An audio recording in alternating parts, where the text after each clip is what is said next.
of Fame. Go ahead, man. Since you got the good weed, I give you a few minutes. No, so No, wait, I'm wait, wait. Hold on, saying, hold on, hold on. I just want you to rewind. I'm not going to interrupt you. I just want you to rewind and talk about how this person did something to you, and then you go into this mode, and then you got to fight that mode. oh yeah, it's like with me, I like blame myself a lot, you know what I'm saying? But it be like motherfucker do something to me that I like that I was good to, you know what I'm saying? Like it's like he took my kindness for weakness, you know what I'm saying? So I and to this day right now, man, I start feeling like I want to do something to a motherfucker, you know what I'm saying? And when I want to do it, I just do it. So I feel like I'm a fucked up person. You feel what I'm saying? Yeah. Because my level of what I want to do it to him, he ain't thinking this is what I'm gonna do. You feel what I'm saying? So it's like, I'm like, that's not normal, Kill. Like, that's not.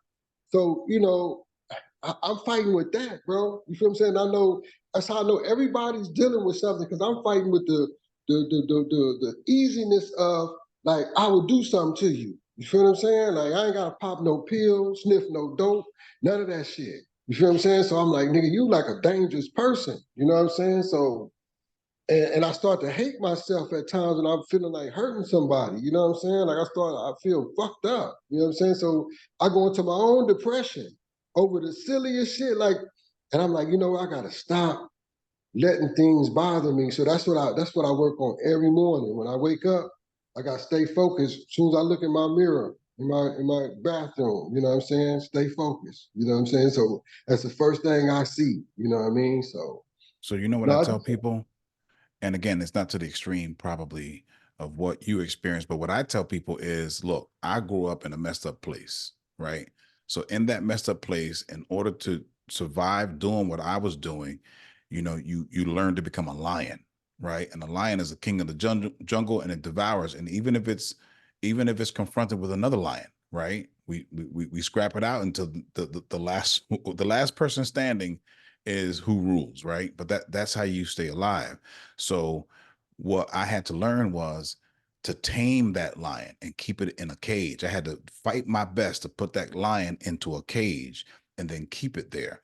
And then sometimes when I'm tested through certain circumstances in life and people, places and things, that lion is like wants to like burst out of that cage, right? With that ferocity and the strength that it has.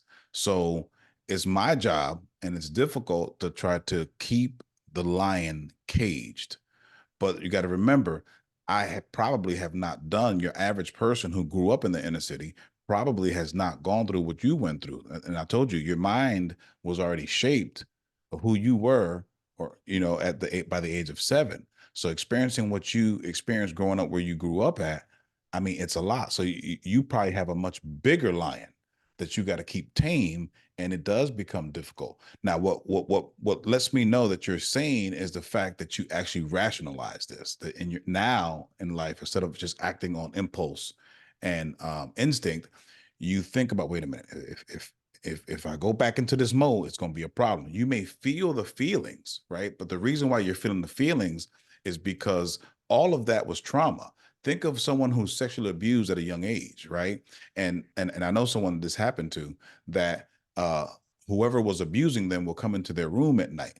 And then when they would unfasten and unbuckle their belt, right, that the dangly part of the belt, the metal part, would make some kind of noise. So fast forward in life, now this person is married, and now every time she hears her husband get undressed and hears that dangling of the buckle, right, it kind of takes her back, and she starts feeling the feelings again, right? So that's what's happening with you. That just that's part of the trauma, or that's a result of the trauma. But at the same time, it seems like you've learned coping mechanisms where, okay, you start rationalizing the feeling. So that's the mm-hmm. good part. So that means okay, you are normal. Because if you wasn't normal, you'd be right out there trying to choke Yeah, somebody, or worse. yeah, exactly. That's it. That's exactly it, man. But I understand. Like a lot of times, man, everybody going through some shit, man. So it's like that's how I just start governing my life, man. Like like I'm gonna just when you seeking change, man, you letting things go. You know what I'm saying? That's like a process within itself when it's been shoved inside of you. You know what I'm saying? Like, so you thinking like, I gotta change, man, because it's so easy to be fucked up, man. Like, it's so easy Oh to yeah. just, it's just like, I can like literally go to the hood right now, kick a few niggas in the ass, pistol whip 2 or 3 niggas, and they gonna just do what I say. You feel what I'm saying? But and I can get a lot of money, and all my money problems gonna go away. But I understand what comes with that. You feel what I'm saying? So I said, sit there and say, man, because I'm always like, I'm like a predator. You feel what I'm saying? It's like I want to go and because the nigga that's running the hood right now, he's a bitch. So I want to go and like kick him in his ass and pistol whip him. You know what I'm saying? And Show then them how take it's back done. over. Yeah, it's like I want to take back over. You know what I'm saying? But Mhm. I'm like, nigga, you 51. You know what I'm saying? Like you can't get money and do shit like that no more. So hold You feel on, what I'm Bobby. saying? So if you were to flip the script, if you go back into that mode and go do that, right? Mm. Is it easily a month later, a week later, or however much time goes by to turn that off and just go back to civilian life? Yep. That's another part. It's easy as fuck, nigga. I turn off and on. That's what I'm Mm, telling you. And I'm older now. The only thing keep me from being fucked up, really, like as far as that shit, is I get sick. mm, And I think, and because my mind is so fucked up, man. It's so like I'm gonna stop saying I'm fucked up because I do a lot of good things too. You know what I'm saying? That's like that. It's just the opposition. You know what I'm saying? It's just yeah. that like my will to compete. You feel what I'm saying? And in the Mm, streets, I was cold. You feel what I'm saying? So it's yep. like you try to hold on to that shit, but then when you start falling short, you like, I know how to get back up. You feel what I'm saying? And I've done it 100 times, but I Mm, always feel like shit, man. I get back up, I go do some shit, and I come back up.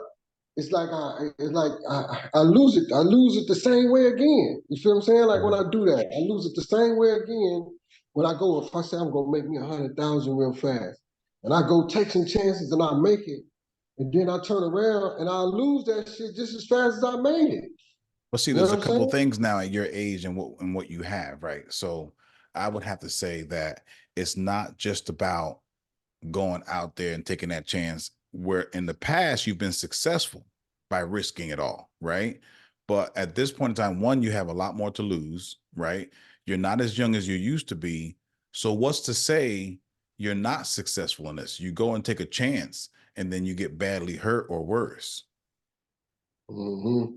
What so those are the things I think about, right? Like if I revert to something, what are the consequences? Right now on the street, you understand the consequences and then you take the risk. But street life is a lot different from civilian life, and I'm only saying civilian life is people who don't live by the street code, right? Just your average Joe, go to work, your law abiding citizen, right? But Yeah. you in the streets you can't survive unless you're a certain way. But I always look at it like, you know, when I was coming up, I understood things. There's something that I understood clearly, and that was no matter how tough you are or how tough the toughest guy is, there's another guy who's tougher, right? And then that old head or the person that starts getting older, right? Well, listen, there's a Mm-hmm. young buck that could be as sharp as you and even maybe not, but he's stronger, he's faster, right? And he's hungry because he wants your spot. You get what I'm Mm-hmm. saying? So think of the old boxers. I remember Roy Jones Jr., one of the best that ever did it in the ring, right? And as he Mm-hmm. got older, man, his last few fights, there was bums that was whooping him. But why? Yeah. That fight wasn't in him no more. Age set Mm-hmm. in. Reflexes are slower, right? Your Mm-hmm. mind is not in the game. And I told you I read that book about men and the mental game that they play as they get older. And it says, do all that you can do while you're young, because when you get older and you notice that your body don't move the same, your reflexes ain't the same, right? It Yeah. affects your mind. It affects you mentally, the fact that I can't do what I used to once do. So I mean, Mm-hmm. that's just a part of life.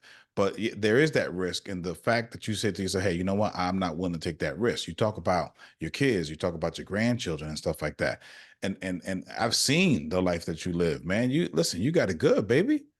So Yeah. you would be it'd be the equivalent of winning $500 million in the lottery, right? And then you want to Mm-hmm. gamble, you want to go to Vegas and gamble the whole thing in one hand. It ain't worth it. It ain't That's worth it. real. Yeah, that's real, man. That's real. I I be like thinking sometime, man. Like I think a lot. I think I understand like why people take vacations. You know what I'm saying? I understand why like people will go talk to a psychologist. You feel what I'm saying? Mm-hmm. Because I looked at it as a sign of being weak. You know what I'm saying? But when I was able to start talking about things or whatever that like really bothered me, like Lonzo, that really bothered me just growing up. You feel what I'm saying? That really just Wait, it what never what went what away. bothered you? What specific event? Just the killing of Janky Steve and how he convinced me that Janky Steve was dead because of me. You know what I'm saying? Like I'm a 10, 11-year-old kid. You feel what I'm saying? Mm-hmm. You never tell what you saw. You feel what I'm Yep. saying? I told him what Janky Steve did. You feel what I'm saying? Yep. Yep. He used that shit to fuck me up mentally that Janky Steve was dead because of me. Well, You know what I'm saying? I think at that point, what he realized was I can make this kid a soldier. But in order to do that, he had to make you think that you were responsible, right? And then he's telling you never tell what you see. And I've heard you repeat that over and over in the Mm-hmm. videos and in the conversations that you and I have had. So at that point, so technically your induction into street life was Lonzo. Lonzo gave you a lot of training that prepared you for the fees and tutus and everybody else and everything else that came after. If it wasn't for Lonzo, I don't know how successful you would have been. And I mean, I'm calling it success only because you're alive, right? Mm-hmm. And survive the gang life. But it was that, and I mean, a lot of people do that. A lot of street people, a lot of people who mean harm, a lot of malicious people, evil people. They do that to younger folks because they trick them. It's almost like now you're older and you telling these young boys, listen, that gang life. Somebody tricked you. You've been bamboozled. It ain't what you think it is, and it's definitely not worth it, right? But Mm-hmm. they didn't come in. Who comes into the gang life at 45? A Nobody. weirdo. A weirdo. Yeah, they catch them while they're young, but why? Because they can be molded into whatever the older person wants them and needs them to be. Yes, are you fucking them up? Probably. Are you setting them up for certain death? Whether if it's mentally, spiritually, and emotionally, or physically, right? But that's what you're setting them up for. But that's how you need them to go out there and be as cutthroat, right? Think of the things that you've done in your life. How cutthroat, how fucked up have how fucked up you have you been in doing certain shit, right? Going in there doing stuff and not having no remorse of it because you knew that's what you had to do, right? Mhm. But where does that begin? That didn't begin the day you picked up the tool or you went and did the thing that was fucked up. That started with Lonzo, Yeah. right? And then it progressed. It's almost like you go to elementary school, you got a first and second grade teacher, and then when you go to third grade, you got a different teacher, and it progresses, right? So, but it all started with Lonzo. Lonzo wrote a code inside of you that you're gonna be 90 years old. You ain't gonna forget it. That doesn't mean you act on it, but you're not gonna forget it. There's no way. It's written into your code, man. So It's almost you like your DNA and genetics. so you looking at Lonzo as if Lonzo was like my basketball coach coaching Mm-hmm. me. But Your you first don't see it. basketball coach. Your very Yeah, first basketball coach. I'm saying, but the negativity, the things he taught me, you're like okay with that in a sense because I was able to survive with those things he taught me. Yeah.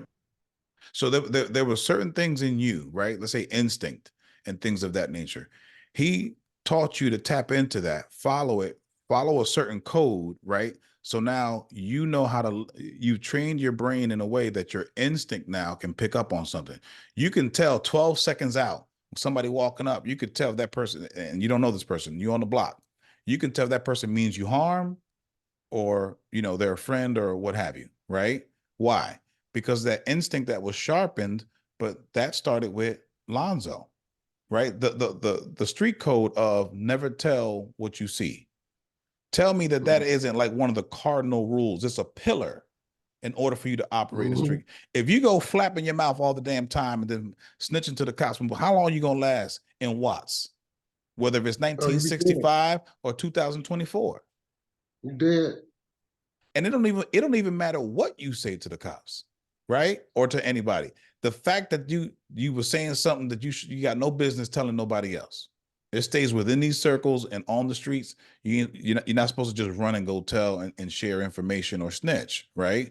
So that's a pillar of street life in terms of the cardinal rules. And you learned that through Lonzo. Now, not to mention, it was reinforced by the act. So he ended up taking Jenkins Steve's life right in front of you. I can't imagine at 7, 8, 9, 10, 11, 12 watching somebody point and fire a pistol at somebody's head and then the body drops. I can't imagine that. That's traumatic, right? But Yeah. right, so right then and there, I'm thinking like, okay, um, you say you felt powerful. You felt powerful when you defended your mom against the kids that were throwing rocks, right? You said you felt powerful when somebody robbed you and took your shit, and then next thing you know, the next day they was dead, and you knew Lonzo was behind it, right? So, but where did that power trip begin? It began when you saw Lonzo take Janky Steve's life because you knew that, okay, this man has power over someone else's life, and he was Mm, kind of teaching you how to be. Then he comes along and say, "Hey, little nigga, right? Put a gun to your head," and you remember the fear that you felt. You say that you pissed on yourself, right? yeah. And then he says, you say, "Hey, I didn't see nothing," right? And then he says, "You never tell what you see, blah blah blah blah, what have you." So right then and there, you had the reinforcement because he said something, and the reinforcement of it because Lonzo was the type of dude kind of meant what he said. And the fact that he Mm-hmm. was willing to take somebody's life, the cops, cops come and lock people up. He's standing right out there watching them go door to door and canvass the area, asking what happened, right? He Mm-hmm. out there watching. So, but why was he out there watching? And then he casually explains to the police when they walk up on him, saying, "Hey, look, oh shit, I don't know, must have been somebody. He must have crossed the wrong motherfucker, pretty much, right? This is him." Mm, So that in your mind, you're thinking like, "Yo, this motherfucker." Has a certain amount of authority over the neighborhood, power over people, right? And even over somebody's life, which is it right? No, it isn't right. But how do you know that at that young age? And as a mm, matter, and again, you took that, and as it progressed, right? As you progressed through your street and gang life training and education, that's what's kept you alive. mm, So again, thank God you survived, right? And thank God you didn't actually take someone's life. But I mean, it was in you. It was in you so much to the point when you describe your time in prison, when you're 2 weeks short, and a guy gives you orders to go do something, and you knew that that was going to fuck you up, and you're going to stay in prison, right? Had you done that? So in your mind, when you played this chess game, where do you think that thinking began? Where that training for that began? That started with Lonzo. yeah, yeah, yeah, yeah. The understanding if I go in this building, Mhm. they probably waiting on me. They gonna get me, or I get caught. You feel what I'm saying? Like the Mhm. options were so high in doing that, right? Mhm. Like it Yep. was too high. But my options, if I go cut this nigga Mo, you feel what I'm saying? Mhm. He's not waiting on me. He's off guard. You feel what I'm saying? Mhm. You know what I'm saying? It was like you're absolutely right. That thinking, that's how I think. Them niggas, one thing about Fee and Lonzo and them, they always taught me to be a leader. Like Fee told me on the phone when they had bust my eye. You feel Mhm. what I'm saying? I was petrified of BT now. You know what I'm saying? They Yeah. was like, they was Gods. They, monsters. they were like gods at Yeah. that point. So Yeah. nigga shot me in my eye and knocked me out. I still got the scar right here on my eye. I Yeah. had never been hit like that in my life. You feel Yep. what I'm saying? Yep. So So and basically, you so get a call from Fee. He in prison, and he tell you, "Nigga, you never take shit like that laying down. yeah, You don't lay yeah. down for a nigga." And then No. you describe in the Chronicles that then like these demons, these voices was playing Yeah. back in your head. Oh, and listen, I can't let that nigga get away with this. Well, Yeah. I'll kill that nigga. You know what I'm saying? Who the fuck is he to try to take some shit from me? I'm helping him. I'm on the Yeah. streets now. He just coming out. I mean, he may have been somebody, but he got to get back in the game. We've been running the game while he was gone. Yeah. So who the And fuck is he to do this to me? Yeah, I I'm could saying rip that that nigga shit. apart. You right. That shit comes from Lonzo and Fee because all it took was Fee to call me. You feel what I'm Mhm. saying? Yep. And say and tell me that he appreciated me for the things I've done for him. You feel what Mhm. I'm saying? And after he did that, his manipulation, how he is, and how they back then, it's not now, how the bigger homies used to make us what we are. You feel what I'm Yep. saying? By saying nigga, Mhm. you come up under me. You know what I'm saying? Like you don't the punk shit you doing and what you let going on, nigga, you better change that shit. You feel what I'm saying? That was his way of saying it, like nigga, you better fuck over him. You feel what I'm saying? And so that shit, it just clicked in. Being So scared and wait, let's examine that for a second, right? So imagine you observe things from Lonzo, right? And all the things that went down. And then let's just suppose you got hypnotized and you continue the street life, but you got hypnotized and you kind of set in the back of your mind what you learned from Lonzo, right? Then Fee calls. You ever saw a movie where somebody calls the person and then makes a sound or says a word and it activates the hypnosis and then they go into a certain mode, right? So basically, all Fee did was say something to you to activate what Lonzo already put in you mm-hmm. because you already knew. See, I think one of the reasons why you were successful is because at the young age, you watching that body drop after Lonzo shot Janky Steve, that lets you know, listen, Lonzo's the type of nigga that will take it all the way. He ain't gonna fuck around. He ain't gonna threaten you. It's gonna happen, right? And you knew in order to be successful, or that taught you, in order to run these streets, you got to be willing to go all the way. You can't pussy out. You can't be a peewee. You get what I'm saying? Listen, I might die today, but I ain't gonna let nobody do nothing to me. And if they drop me, they're gonna drop me while I'm fighting. Yeah, that's basically it.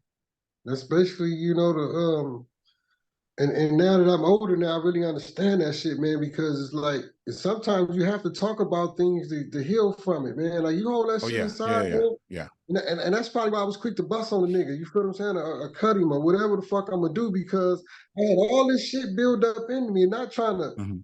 justify it or no shit like that. You know what I'm saying? I'm just saying I had all this shit built up in me. You feel what I'm saying? To where it was like, nigga, don't play with me. And that's how I was. You couldn't. Mhm. And I fought that shit for years, bro. Like I fought that shit for motherfucking years, and I finally. And so only thing now, after getting older and going through sicknesses and shit like that, I think like, those things what make me. Those things I've been through what make me easily make it through things now that I seem as tough. I feel like because I go through it with my wife, I say, you know what, look where we are right now. You Mhm. feel what I'm saying? It's like just pause for 1 second because that's she's like my reality. So pause for one Mhm. second, like and then I do it with my daughters, and you know what I'm saying. Say, look who Mhm. we are. I say we was living in hotels at one point in time. Remember? You feel what I'm Mhm. saying? I was like, yeah, we don't been through some shit to keep to get the little shit we got and to keep it. So and Mhm. again, I think all that shit comes from Lonzo, like you say, all these years I've been holding it like I started to hate Lonzo. You feel what I'm saying? Mhm. Like I started, at one point I probably would have did something to him. That's the cold part. Like all my them niggas like that, me and Tutu had a fight. You feel what I'm Mhm. saying? Like in the county jail. You know what I'm saying? Like a nigga burnt me with a cigarette. You feel what I'm saying? Like, Mhm. and so I'm saying like I know I'm going all everywhere, but I'm saying that to say I'm finna get back to the point that Lonzo, like you say, that wasn't a bad thing based on my situation. That was my destiny to meet Lonzo and to fuck with Lonzo because of where I was at and where my life has already been planned for me to be who I am today. I can't fight that, and that's what I'm fighting. I'm constantly fighting the Lonzo and the Phenom, shit. Like when Fee passed, I just mourned very little, and that was it. It didn't really dawn on me until I swear to God, people that follow the Chronicles that call me like Bruce Hall and people like that, and they telling me like, Bruce, say, man, I don't want to seem fucked up towards you, Kill, but I'm mourning right now over Fee. And I'm like, I say, did you hear what type of motherfucker Fee was, man? He like, yeah, bro, but He's human. You feel what I'm saying? He been in jail 37 fucking years. You feel what I'm Mm. saying? Like, and so There's a I'm saying, quiet, like, there's a quiet suffering inside of people that the world doesn't really know. So you don't know, you don't really know who Fee was true to his core. You know, mm-hmm, I think Fee probably went into things, and I got to run. Fee probably would go into things, and you would watch him do stuff, right? But what's to say Fee was not afraid? But he was more afraid of not doing something. He was more afraid of not standing up for himself because he knew that that would be more of a detriment than to say, "Fuck it, you know what? It is what it is.